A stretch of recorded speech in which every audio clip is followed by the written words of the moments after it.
자, 10번째 썰 한번 가보도록 하겠습니다. 댓글 컨텐츠고 영상 제목, 지금 보통 사람처럼 사는 게 너무 힘들다. 보통 사람의 기준이 뭔지는 알고 계십니까? 라는 영상에 달린 댓글입니다. 여러분 그런 말 들어봤죠? 대한민국에 평범하게 사는 것조차도 많이 힘들다. 가장 힘든 게 평범하게 사는 거다. 이런 말 들어봤죠? 근데 이 말이 옆에 보면 공감되는 말이기도 하지만 한편으로는 굉장히 좀 함정이 있습니다. 왜냐, 한국 사람들이 흔히 얘기하는 그 평범하기라는 게 기준이 너무 높아요. 그게 자세히 따져보면 평범한 게 아니거든요. 우리나라 사람들이 뭔가 평범하게 사는 거 얘기하잖아.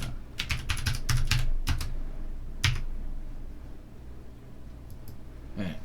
평범한 뜻이 뭐냐 하면 뛰어나거나 색다른 점이 없이 보통 딱 중간값이에요. 이걸 평범인데, 대한민국 사람들이 얘기하는 그 평범이라는 거는 딱 중간 50%가 아니라, 중위값이 아니라 한 10% 내외입니다. 상위 10%. 그럼 이게 왜 상위 10%를 평범하다 알고 있냐? 예를 들어 그런 이제 뭐 서울에 집 한 채 가지고 있고 서울에 30평짜리 아파트에다가 결혼해서 자녀 2명 키우고 대출금 걱정 없이 중대형 세단 몰고 먹고 사는 걱정 없이 사는 거, 이걸 평범하라고 하는 사람들이 많아요. 이게 어떻게 평범한 거죠 이게? 굳이 서울이 아니더라도 뭐 대구 부산에 이제 신축 아파트 30평짜리 아파트 살고 대출금 없고 자녀도 한 2명 키우고 애들 사교육 다 시키고 뭐 한 달에 몇 번씩 외식하고 여행도 갔다 오고 바캉스도 갔다 오고 캠핑도 갔다 오고 부부끼리 합쳐가지고 맞벌이 수익으로 한 1억 가까이, 1억 이상 벌고 연봉으로. 근데 이걸 평범하다고 알고 있는 사람들이 많아요. 근데 여러분 이게 평범한 게 맞습니까? 솔직히 말해서 평범한 게 맞아요? 근데 남들 다 이렇게 얘기합니다. 나도 저 아파트 살면서, 나도 예전에 꿈이 아파트 살면서 애들 키우고 애들하고 한 번씩 여행 갔다 오고 낚시하고 SUV 끌면서 이제 좀 드라이브도 가고, 이게 꿈이었는데 왜 이게 대한민국이 힘들까? 이런 말 하거든. 근데 이게 평범한 게 맞냐고요. 뭔가 이상하지 않나 여러분? 이게 왜 평범한 걸 알고 있는지 아세요? 자꾸 미디어에서 이걸 평범한 것처럼 얘기하거든요. 예를 들어 뉴스에 이런 거 나오잖아. 뭐 일반 직장인이 그 내 집 마련하는데 걸리는 기간, 이것도 함정이거든 여러분. 그 통계청에서 얘기하는 것도 사실 좀 어폐가 있는 게 뭐냐 하면, 통계청에서 얘기하는 내 집 마련 기준은 무조건 그 주거 면적 이제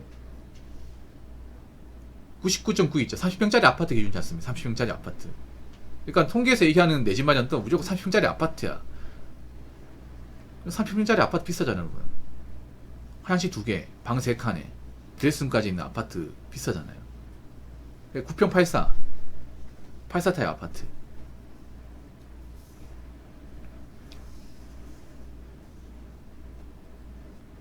그러니까 그 정도 집은 가져야 뭐 잘 사는 게 아니라 그냥 평범하게 사는 걸 알고 있는데, 평범하게 사는 게 아니죠 여러분. 가진 거 없으면 능력 안 되면 못 삽니다 여러분. 앞으로 나는 그 84타입 아파트 얼마나 인기 많을지도 장담할 수 없어요. 왜냐, 지금 핵가주가 되고 있고 1인 가구 늘어나고 있는데, 1인 가구에 생긴다는 건 뭐예요? 그런 넓은 집 필요가 없다는 거죠. 그런 넓은 집을 살기 위해서 아둥바둥 해야 될 이유가 없다는 거죠. 지금 보면 84타입 아파트는 다 비어있잖아. 매물 엄청 많잖아 여러분. 근데 잘 안 나가잖아요. 왜 안 나가요? 보통 그런 84타입 아파트를 원하는 사람이 누구예요? 혼자 사는 사람? 아니죠. 가정을 꾸리는 사람이죠. 자식이 있는 사람, 결혼하신 분들이잖아. 근데 우리나라는 객관적으로 지금 통계를 보더라도 혼인이 줄어들고 있습니다. 물론 국제결혼 늘고 있지만 국내 혼인은 줄고 있습니다. 1인 가구는 급속도 늘고 있고. 근데 1인 가구 주거 형태의 대부분은 원룸과 오피스텔입니다. 오히려 혼자 사는데 넓은 집 가면 좋긴 한데 능력이 안 되면 부담스러워. 왜냐? 관리비가 많이 나오니까. 관리비 혼자 내야 되잖아 이게. 그래서 보통 미디어에서 얘기하는 그 평범한 게 아닙니다. 우리가 알고 있는 그런 평범한 기준은 상위 한 10% 한 수준도 되는 겁니다.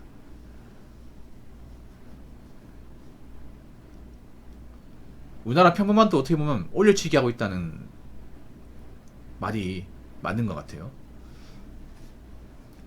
자, 댓글 한번 읽어보도록 하겠습니다. 애초에 평균의 기준이 엄청 높게 잡혀있는 상황인데 인간들이 그거 생각도 안하고 무지성으로 쫓다 보니 나중에 실패하고 그냥 다 놓아버리고 포기하는 겁니다. 웃긴 건 국민들 스스로 자정작용이 없으면 국가가 나서서 적절히 열기를 낮춰줘야 하는데 부동산 법을 유지하는 게 1순위 목표니까 오히려 종용하고 있습니다.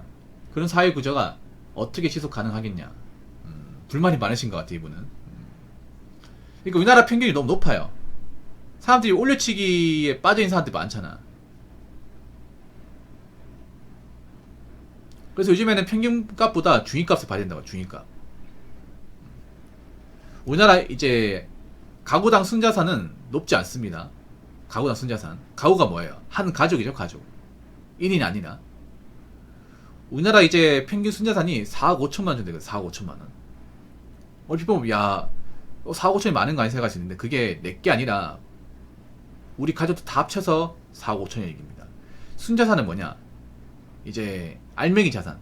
그러니까 각종 부채를 뺀 알맹이 자산 얘기하는 거예요. 4억 5천만 원 정도 되고 거기서 4억 5천만 원 중에 한 4억 5천만 원 정도는 뭡니까? 부동산이다, 부동산. 그러니까 우리나라 사람들 보면 평균을 보면 자산이 그리 많지도 않고 그 많지 않은 자산 중에 절대 다수가 다 집이라는 거예요. 집에 묶여 있다는 겁니다. 집이라는 게 당장 급전 필요하면 팔면 팔립니까? 안 팔리잖아요, 여러분. 부동산 잘 안 나가요, 여러분. 비싼 집에서 잘 안 나가. 왜냐하면 그런 비싼 집을 살 만한 능력을 가진 사람들이 많이 없기 때문에. 대출도 잘 안 해주기 때문에. 막상 통장에 돈은 얼마 없다는 거예요. 살다가 돈 필요한 경우 많이 생기잖아. 근데 내가 통장에 돈이 없어. 그럼 대출 받아야죠. 그래서 우리나라의 평균은 높지 않습니다. 높지 않아요. 그리고 올려치기 같은 거 하지 마시기 바랄게요.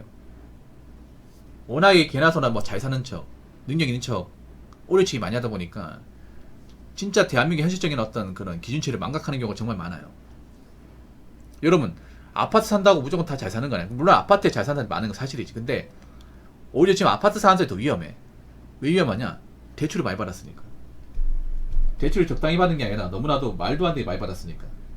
대출을 받았으면 이걸 감당을 해야 되는데 감당 못한 대출을 받고 감당 못한 사람들이 많이 생기다 보니까 지금 이제 그 아파트 사는 사람들 중에 발등에 불 떨어진 사람들 진짜 많아요. 정말. 그래서 네이버 부동산 키더라도 아파트 내놓은 사람들 진짜 많습니다. 특히 신도시 아파트 내놓은 사람들 많아요. 신도시가 거품이 심했잖아. 대표적으로 어디겠냐면 사실 난 서울보다 서울 인근 지역 그 수도권이 좀 문제인 게 대표적으로 동탄하고 저기 청라 있잖아. 청라, 인천 청라. 여기 버블이 엄청 심했잖아. 여기 보시면 부동산 팔겠다고 내놓은 사람들 엄청 많아요. 엄청 많습니다. 근데 막상 거래가 되는 거 얼마 없어요. 왜냐? 원래 비쌌으니까.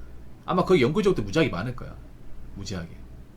뭐 돈이 많아서 사는 사람도 있겠지만 그때 한참 부동산 이제 버블이 심했을 때 막 집값 엄청 올라갔잖아요. 신도시 사면 무조건 집값 오른다. 지금 사야 된다. 나중에 안 사면 못 산다. 이런 논리가 굉장히 팽배했잖아요. 그래서 그때 막 있는 거 없는 거 다 털어가지고 지사사들 많았거든요. 저 황태영님 그 아는 지인도 집 살 때 가격이 얼마였죠? 한 6억이었습니까? 5억 5천인가 그랬죠. 근데 대출을 얼마 받았죠? 4억 5천만 원? 예. 가지고 1억밖에 없는데 대출 4억 5천 받은 거야. 그분이 가장 지금 힘들게 살고 있습니다.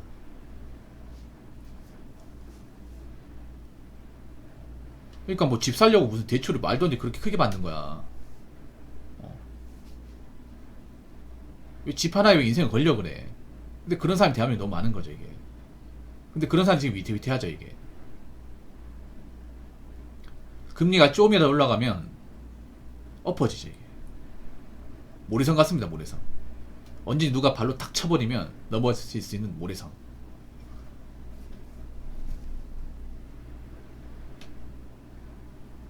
그래서 여러분 있잖아요. 우리가 지금 냉정히 봐야 되는 게 진짜 알맹이 자산 많은 분들은 많지 않습니다.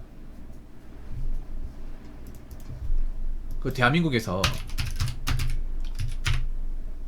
금융자산 10억 이상 가지고 있는 사람 얼마 될 것 같아요? 10억 이상. 그러니까 금융자산이라면 이제 은행이죠. 은행 돈, 예적금, 아니면 연금까지 해가지고 그런 돈 10억 이상 가지고 있는 사람 얼마 될 것 같아요? 대한민국 전체에서 20%요. 예, 너무 많이 잡으셨네. 정확하게 말씀드릴게요. 이제 은행에서 조사한 자료에 따르면 대한민국에서 금융자산 10억 이상 가지고 있는 사람은 45만 6천여 명이에요. 45만 6천 명. 그러면 대한민국 전체로 봤을 때 1%가 안 된다는 얘기입니다. 대한민국이 지금 5,150만인가 되거든요. 인구가. 그 5,150만 중에, 그러니까 은행 계좌로 10억 이상 가지고 있는 사람이 45만 6천 명이에요. 1%가 안 된다는 얘기입니다.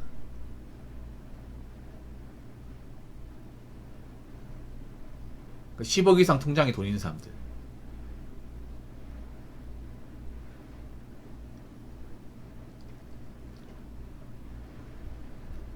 정확한 비율을 따지면 0.89명, 0.89%.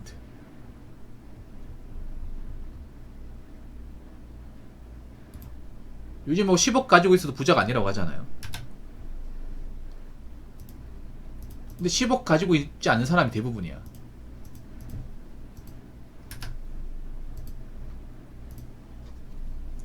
그래서 대한민국에 정말 알맹이 자산 많이 가지고 있고 잘 사는 분들 얼마 안 돼요. 그러니까 그런 눈속임 당하지 말라고. 그리고 대한민국은 이 평범하다는 기준이 너무 높습니다. 이 평범하다는 어떤 기준을 좀 많이 낮춰야 됩니다.